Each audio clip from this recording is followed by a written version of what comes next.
ఎట్లా అనిపిస్తుంది అంటే ఈయన ఎట్లాగో మోడీతో ఉన్నాడు అంటే మీ ఆలోచన, నా ఆలోచన కాదు. ఈయన ఎట్లాగో మోడీతో ఉన్నాడు, బీజేపీతో దగ్గరగా ఉన్నాడు, ఈయన ఎట్లాగో రాడు కాబట్టి కార్నర్ చేసే ప్రయత్నం చేస్తున్నట్టుగా ఒక దగ్గర టచ్ చేస్తున్నది.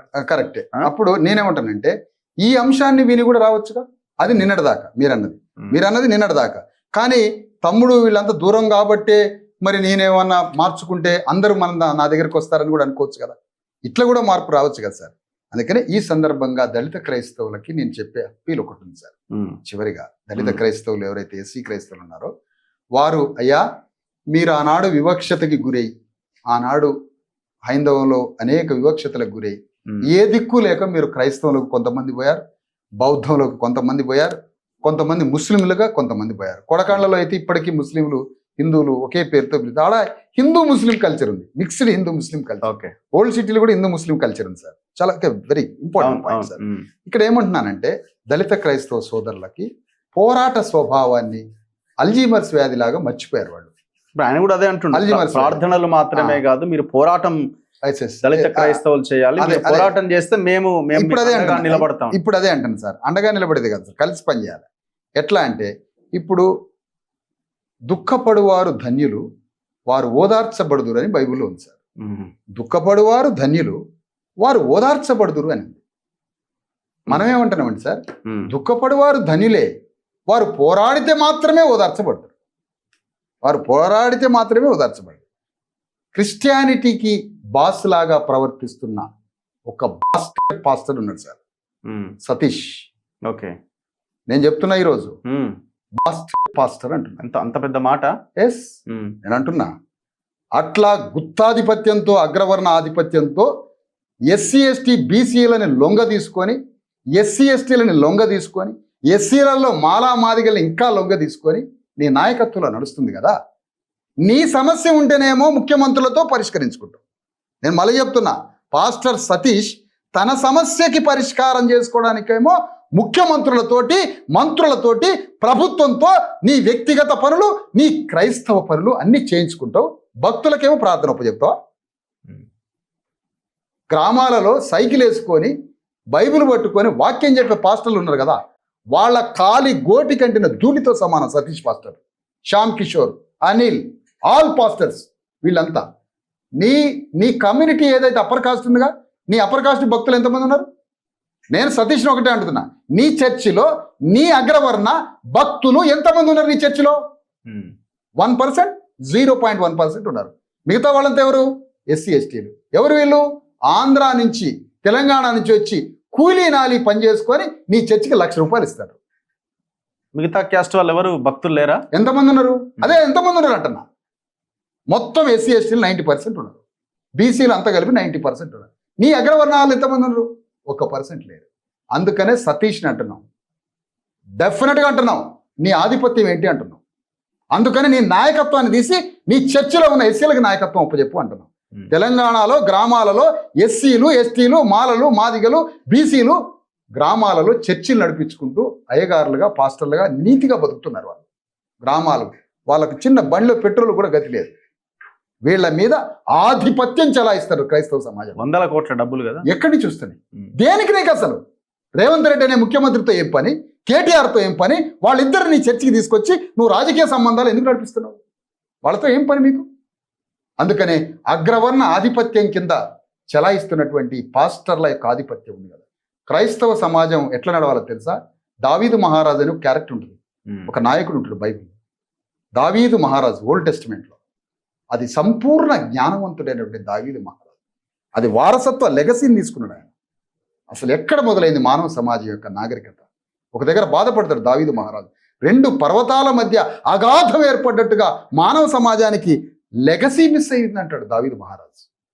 అంటే 2 పర్వతాల మధ్య సందులాగా మానవ సమాజానికి మధ్యలో ఒక లెగసీ కల్చర్ డిస్కనెక్ట్ అయిపోయిందని బాధపడ్డాడు దావీదు మహారాజు. అలాంటి దావీదు మహారాజు జ్ఞానంతో నిండినట్టుగా ఉండాలి క్రైస్తవ సమాజం యొక్క. మోషే యుద్ధంలాగా ఉండాలి క్రైస్తవ పోరాటం. మోషే యుద్ధంలాగా ఉండాలి. దావీదు మహారాజు జ్ఞానంతో నిండి ఉన్నట్టుండాలి. నీకు యూరప్ సమాజంలో మొత్తం పోరాటం చేస్తున్నారు శ్రామిక వర్గాలు, క్రైస్తవులు. క్రైస్తవ్యం పుట్టిన ప్రాంతంలో యుద్ధంలో ఉన్నారు యూరప్ సమాజంలో ఉన్నటువంటి క్రైస్తవులు. తెలంగాణలో, ఆంధ్రప్రదేశ్లో, భారతదేశంలో, సౌత్ ఇండియాలో క్రైస్తవులు కన్నీటి ప్రార్థనలు చేస్తారు. ఎప్పుడో గ్రహాం స్టీన్ని కొట్టితే వాజ్పేయి టైంలో గ్రహాం స్టీన్ని కొట్టేశారు ఒరిస్సాలో. అప్పుడు ఏదో 4 రోజులు 2 రోజులు బయటికి వెళ్ళారు. ఇప్పుడు ఇన్ని మిషనరీస్ ఉన్నాయి కదా, ఇప్పుడు మీరు అంటున్న ఈ పాస్టర్లు అంటున్నారు కదా, ఎవరు బయటకు వచ్చి ఒక స్టేట్మెంట్ ఇచ్చి ఒక ప్రెస్ మీట్ పెట్టి అదేనంటున్నా సార్. ఇప్పుడు లేదు కదా, సతీష్ని ముట్టడిస్తాం మేము. నీ కింద ఎస్సీ ఎస్టీలు ఇంతమంది వచ్చిర్రు. ఇప్పుడు నువ్వు ప్రార్థనే అంటున్నావు. మరి ప్రార్థన అన్నాక అనేక మందికి నువ్వు 10 రూపాయలు 50 రూపాయలు సలికోట్లు అన్నం ఎందుకు పెడతావు? మరి ప్రార్థన అయితే నువ్వు సలికోట్లు ఎందుకు ఇస్తాను? 50 రూపాయలు తీసుకొచ్చి నీ ఏదో 100 రూపాయలు 50 రూపాయలు ఆడాడు ఇస్తుంటాడు. హాస్పిటల్కి ఏదో 10 రూపాయలు ఇస్తుంటాడు. మరి నీవు 10 రూపాయలు దేవుడు ఉన్నాక నీకు హాస్పిటల్కి 10 రూపాయలు ఎందుకు ఇస్తాను? దేవుడు నయం చేయొచ్చు కదా. అందుకనే సతీష్ని ఒకటే మాట అంటున్నాం.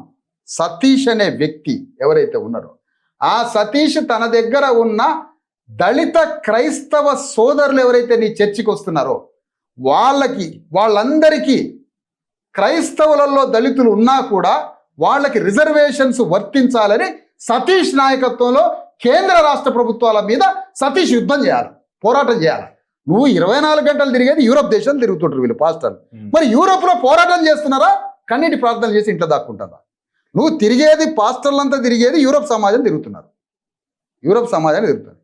పట్టా శామ్యుల్ అని ఉన్నారు, చాలా గొప్ప పాస్టర్లు, వెరీ హానెస్ట్. దాంట్లో ఎలాంటి లేదు. అగ్రవర్ణాలు ఉన్నారు, అణగారిన వర్గాలు ఉన్నారు, ఎక్కువ మేజర్ అగ్రవర్ణాలు ఉన్నారు. ఏదో అనిల్ ఒక్కడిని చూపించి లేకపోతే సతీష్ని చూపించి ఒకటి పాల్ సత్య మన ఈ మిత్రుడు కేఏ పాల్ ఉన్నాడు కదా, కేఏ పాల్ గారు వెరీ హ్యూమన్ యాంగిల్. అతను వెరీ లాజికల్. ఎవరు పాప అతని మెదడు మీద ఎవరు దెబ్బ కొట్టారో తెలియదు కానీ హ్యూమన్ కైండ్ ఉన్నది అతనికి, లాజిక్ ఉన్నది. బట్ ఎవడో బ్రెయిన్ దెబ్బతీసిండు, హ్యూమన్ యాంగిల్ ఉన్నది. మిగతా 3-4 అగ్రకులాలు. పట్టా శామ్యుల్ గారు ఉన్నారు, వారు కూడా వెరీ హానెస్ట్ పాస్టర్. నేను పట్టా శామ్యుల్ గారిని అంటున్నా, వారంటే గౌరవం. నేను ఇప్పుడు సతీష్ని విమర్శించాను, బట్ పట్టా శామ్యుల్ని విమర్శించలేదుగా. పట్టా శామ్యుల్ గారిని very great, very knowledge person, character ఉన్నవాడు. అట్లా 100 గ్రామాలలో 1000 గ్రామాలలో ఎస్సీ ఎస్టీ బీసీ సర్పంచులు గ్రేట్ గ్రేట్ గ్రేట్ మనుషులు ఉన్నారు. పాస్టర్లు అగ్రకులాల్లో ఆర్ఆర్కే మూర్తి ఉన్నారు. పాస్టర్లు ఆర్ఆర్కే మూర్తి అని అగ్రకుల బ్రాహ్మణుడు. అతను సిలోన్లో వచ్చేటప్పుడు ఆయన వాక్యం ఆకాశాన్ని చీల్చుకొని వచ్చే ఒక కాంతిరేఖలాగా మాట్లాడేది. ఆయన ఎందుకు అభినందించకూడదు? 100% అభినందిస్తారు. బట్ సతీష్ లాంటి గుత్తాధిపత్యం వహిస్తున్నటువంటి కార్పొరేట్ పాస్టర్స్, కార్పొరేట్ పాస్టర్స్, వీళ్లలో ఉన్న క్రూర లక్షణాలు ఏవైతే ఉన్నాయో, మానవీయ లక్షణాలు లేకుండా, బైబిల్ ఏమి ఆ సారాంశమే లేకుండా, సతీష్ లాంటి అగ్రకుల పాస్టర్ల ఆధ్వర్యంలో రాజులు పాస్టర్స్కి ఉన్నారు, కాపులు పాస్టర్స్కి ఉన్నారు. ఈ అగ్రకుల పాస్టర్స్ అణగారిన వర్గాల పాస్టర్స్ కూడా అడుగుతున్నా, పట్టా శామ్యుల్ గారిని కూడా. ఇలాంటి పట్టా శామ్యులు ఇంతమంది ఉన్నారు. వీళ్ళందరితో మేము ఒకటే మాట అంటున్నాం, అయ్యా మిమ్మల్ని ఏమంటున్నామంటే మీ దగ్గర లక్షల సంఖ్యలో భక్తులు ఉన్నారు. అందులో దాదాపు 50-60-70% దళిత క్రైస్తవులు ఉన్నారు. వాళ్ళ రిజర్వేషన్ల రక్షణ చట్టం కోసం వాళ్ళ తరఫున కేంద్ర రాష్ట్ర ప్రభుత్వాల మీద పోరాటం చేయడానికి మీరు బయటికి రావాలి. ఎందుకంటున్నావు? నువ్వు హాస్పిటల్కి 100 రూపాయలు ఇస్తున్నావు, అన్నం తినడానికి ఇస్తున్నావు, సలికోటి ఇస్తున్నావు, ఇన్ని సహాయాలు చేసినప్పుడు, ఇన్ని రకాలుగా చేస్తున్నప్పుడు ప్రభుత్వంతో ఇంత భయపడుతున్నారు కదా దళిత క్రైస్తవులు. వాళ్ళ కోసం పోరాడటానికి రాష్ట్రంలో ఉన్నటువంటి ఎస్సీ పాస్టర్లు కావచ్చు, ఓసీ పాస్టర్లు కావచ్చు, మీ చర్చిలలో ఉన్నటువంటి దళిత క్రైస్తవ సోదరులకి ప్రభుత్వం నుంచి వస్తున్నటువంటి ఇంత తీవ్ర విఘాత నష్టం జరగబోతున్న ఈ తరుణంలో దళిత క్రైస్తవులందరికీ ఎస్సీ సర్టిఫికెట్ రిజర్వేషన్ల చట్టం అమలు కావడానికి కేంద్ర రాష్ట్ర ప్రభుత్వాల మీద దళిత క్రైస్తవులు కూడా పోరాట స్వభావాన్ని నేర్చుకోండి. అందుకని ఈ సందర్భంగా దళిత క్రైస్తవులకు వచ్చిన నష్టాన్ని, ఈ నష్ట నివారణ చర్యకి రౌండ్ టేబుల్ సమావేశాలు పెట్టబోతున్నాం, చర్చలు తీసుకోబోతున్నాం. ఆ చర్చలో అనేక మంది పాస్టర్స్ ఉన్నారు, పాస్టర్లని పిలవబోతున్నాం. పోరాడే పాస్టర్లు ఎగనైనా పోరాడాలని నేర్చుకోండి, పోరాట స్వభావాన్ని నేర్చుకోండి, యూరోప్ క్రైస్తవులాగా పోరాటాన్ని నేర్చుకోండి చెప్తున్నాం.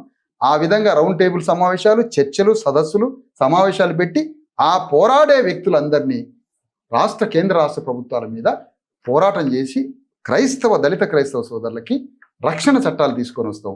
వీఆర్ హిందూస్, మళ్ళీ చెప్తున్నా, మేము హిందూ మతంలో భాగస్వాములం, మేము బహుజన హిందువులము.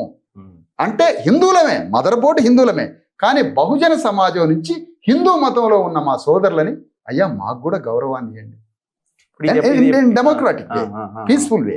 మేము మమ్మల్ని అడుగుతున్నాం, ఏ యుద్ధాలు కొట్లాడలన్నట్టు. అన్నయ్య బ్రాహ్మణ అన్నయ్య శాస్త్రి గారు ఇంతకాలం మమ్మల్ని గుడిలోకి రానిలేగా, ఒకసారి ట్రాన్స్ఫార్మ్ చేసుకో, అందరం కలుద్దాం, భాయిచారా, బ్రాహ్మణులు చర్మకారులు, బ్రాహ్మణులు పద్మశాలిలు, బ్రాహ్మణులు యాదవులు, బ్రాహ్మణులు అందరం ఒక్కటై భారతదేశం మీదికి ఎవడు రాకుండా, ఏ పాకిస్తానోడు, ఏ ఆఫ్ఘనిస్తానోడు, ఏ అమెరికా వాడు, ఏ చైనా వాడు మన దేశం మీదకి రాకుండా భారతదేశంలో ఉన్న 140 కోట్ల మంది బీసీలు, ఎస్సీలు, ఎస్టీలు అందరం హిందూ మతంలో ఒక్కటే సోదరులం, అన్నదమ్ములం, మన హిందూ మతాన్ని రక్షించుకుందాం, మన భరత భూమిని రక్షించుకుందాం, మన దేశాన్ని రక్షించుకుందామని హిందూ ఐక్యత కోసం ఈ దేశాన్ని హిందూ మతంగా ప్రపంచంలో ప్రజ్వలిల్లేటట్టుగా మార్చడం కోసం, ప్రపంచం మీద యుద్ధం చేయడానికి, హిందూ సోదరులమంతా ఒక్కటి కావడానికి, హిందూ మతాన్ని బలోపేతం చేయడానికే బహుజన హిందూ గొంతుకని విప్పుతున్నాం. నేనేమంటున్నా